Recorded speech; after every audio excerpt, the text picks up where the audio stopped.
enchaîne avec Béatrice Roux. Béatrice Roux, vous êtes directeur communication de Canal+, Canalsat. C'est ça, j'ai dit quoi? J'ai dit directeur. Je suis directrice. Directrice. Communication Canal+, Canalsat, Canalplay. Et Eric Tiong-Kong, vous êtes président de La Chose. Voilà, bienvenue à tous les deux. Alors Béatrice Roux, comment vous faites pour vous renouveler quand vous avez une communication qui est quand même assez marquée, Canal+, une identité très forte, décalage. On est toujours dans le décalage, dans votre positionnement de com en ce moment? Oui, en fait, on est plutôt dans la surprise, en fait. Alors, tout le monde a beaucoup parlé d'ADN au cours de la soirée. Moi, parce qu'on est Canal, on va parler de fondamentaux. En fait, on est très ancré dans nos fondamentaux. La chaîne s'est créée sur de l'innovation, sur de l'impertinence, sur de l'invention, sur défricher des terrains tabous, inoccupés par les autres. Et à l'heure où la télévision devient de plus en plus gratuite, en fait, la nécessité pour la marque Canal, c'est de surprendre et de dire aux millions de foyers qui nous payent tous les mois pourquoi ils ont raison d'être abonnés. Donc créer un lien fort à la marque et leur raconter des histoires qui vont les faire sourire, s'émouvoir, voilà. Donc la grande histoire en termes de com, sauf bien sûr la grande signature dont on reparlait avec Eric, qui était au moins quand on est devant Canal, on n'est pas devant la télé.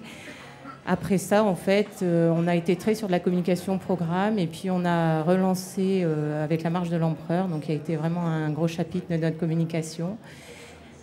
Cette surprise, cette qualité qui est véhiculée par les messages eux-mêmes et qui à chaque fois délivre quelque chose de très précis sur le produit et donc sur la marque. Donc, double identité pour le groupe Canal+, diffuseur mais également producteur. C'est présent, vous communiquez de quelle manière là-dessus? En fait, on communique très peu sur les deux aspects. Ça se fait plus. Mon Studio Canal est un producteur qui est de plus en plus important dans le pavé de la production cinéma. Mais en fait, on fait très peu dans nos communications de la marque Canal+ référence à ça. Mais les gens le savent, en fait. Quand on le suit en tracking, les gens le savent et ça participe de l'image du cinéma.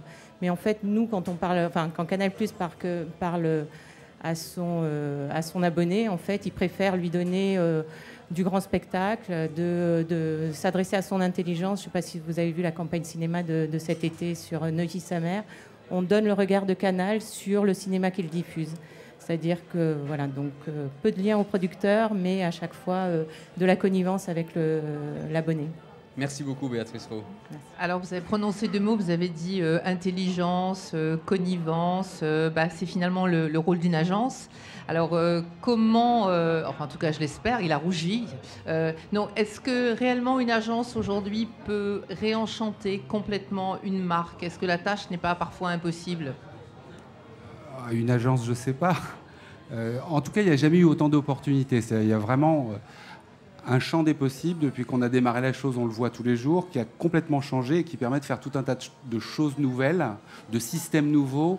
Voilà, moi, un discours d'ancien combattant, quand on croyait une idée il y a 20 ans, on ne pouvait pas la mettre sur YouTube en la montant rapidement dans le sous-sol de l'agence pour voir s'il y avait une réponse des internautes. Aujourd'hui, on peut le faire. Donc ça change complètement la façon d'appréhender le sujet.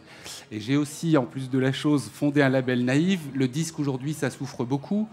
Quand j'étais dans le disque à fond, on essayait de lutter contre Internet. On ne peut pas lutter contre ça. On ne peut pas lutter sur ces évolutions. On peut essayer de ralentir, mais on ne peut pas. Et donc, ce qu'il faut, c'est inverser les choses. Et depuis que j'ai la chose et que je regarde le sujet en me disant « Ok, quels sont les nouveaux champs possibles ?» C'est incroyable le nombre d'opportunités. Alors ensuite, au niveau du marketing et des organisations, il faut se libérer de la peur. C'est-à-dire que beaucoup de gens ont peur, il y a des structures, on cherche à préserver son boulot, c'est compliqué. Et donc on cherche à avoir tout un tas d'informations, de tests qui vont nous donner des sentiments que voilà, on est protégé parce qu'on a fait un test. Et si on regarde ce qui se passe dans la politique qui utilise de plus en plus des sondages, c'est un peu la même chose que sur les marques. Plus il y a de sondages, plus le lien avec la politique se distancie vis-à-vis des gens. Donc sans doute, il faut revenir à un marketing qui se libère de la peur, qui est plutôt le marketing de l'offre. Il faut proposer des choses. Et je crois que le monsieur de Schweppes ou la dame de ING Direct, dans leur approche, on sent bien, voilà, ils sont arrivés avec un point de vue qu'ils ont cherché à mettre en scène. Et tout d'un coup, c'est beaucoup plus intéressant. Ensuite, des choses plus concrètes, mais c'est mettre Internet au centre des organisations. Moi, la plupart des clients dans lesquels ça ne fonctionne pas forcément bien, c'est parce qu'il y a le gars du marketing qui est d'un côté et le gars d'Internet qui est de l'autre. Et à partir de là, ils se battent sur des questions de pouvoir, comme ça existe dans les groupes de com depuis des années et des années. Et c'est aussi pour ça qu'on a fait la chose, puisque en fait, tout est intégré. Il n'y a pas le spécialiste d'Internet qui est dans son coin et puis qui va essayer de quémander une augmentation de budget. Alors qu'en fait, si c'était dans le marketing, on se dirait pourquoi est-ce qu'on n'investit pas autant qu'à la puissance de ce médium. Voilà. Le 4e point pour réenchanter les marques, c'est de chausser la casquette de producteur. Nécessairement, les annonceurs vont devoir être dans une logique moins facile qu'avant. C'est-à-dire, auparavant, on faisait un spot de pub, on le testait et puis on le balançait. Et donc on était sûr qu'en fait ce poids, cette puissance des médias allait atteindre la cible. Aujourd'hui, dans le système différent, on peut avoir beaucoup plus fréquemment des contacts avec les gens. Et d'ailleurs, il faut l'avoir, parce qu'en fait, une pub tous les 3 ans ne suffit plus pour, à un moment donné, entretenir la relation d'une marque. Et donc, si on inverse les choses, il faut proposer là, à nouveau aussi, du contenu, des façons nouvelles de procéder. Et je dirais, voilà, il y a 15 ans, on nous aurait dit sur Ikea, est-ce que vous pouvez faire en sorte que les clients prennent plus en main nos produits? On aurait bien embêté en disant, la pub, c'est pas faire ça. Aujourd'hui, on fait une pub qui envoie sur un site avec un jeu concours où les gens vont pouvoir designer leur salon. Et on leur montre par là qu'il y a énormément de produits chez Ikea, contrairement à l'idée qui commence à se faire. 5e point, il ne faut plus raisonner à l'ancienne, c'est-à-dire les frais techniques doivent être l'équivalent de 10 à 15% du média. Alors, McLuhan avait une phrase qui est le médium, le message, le médium est le message. Bon, bah, aujourd'hui, c'est ça. Le message peut faire le médium, ce qui est une autre lecture de McLuhan, à condition d'y mettre les moyens. C'est-à-dire que souvent, quand on se dit « faites-moi du viral, j'ai pas d'argent », c'est quelque chose d'un peu antinomique, sauf à être très potache ou à être très gore. Mais si on veut, on peut créer, avec une somme d'argent intéressante, une vraie audience. BMW l'a fait en 2001, en faisant des films de 5 minutes avec Guy Chadwick, Madonna, Frankenheimer, Clive Owens. Et ils ont réussi à montrer qu'en fait, en mettant 12 millions de dollars sur la table pour ces films-là, bon, c'est des super productions. Ils arrivaient à générer 110 millions de contacts, 110 millions de dollars de contacts, donc une opération ultra rentable. Mais il faut changer de casquette. Et moi, en tant que producteur, la casquette du producteur, il faut savoir qu'il faut essayer pas mal pour réussir. Oui, en somme, la communication, ça ne s'invente pas. Hein. Voilà. 6e point, je l'ai déjà un peu dit, mais enfin, investir Internet vraiment.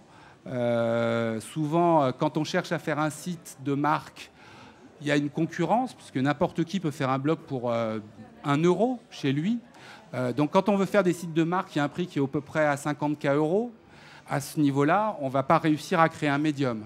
On fait un médium, par exemple, sur Viktor & Rolf, on a fait une vraie maison, un endroit où on peut circuler en 3D.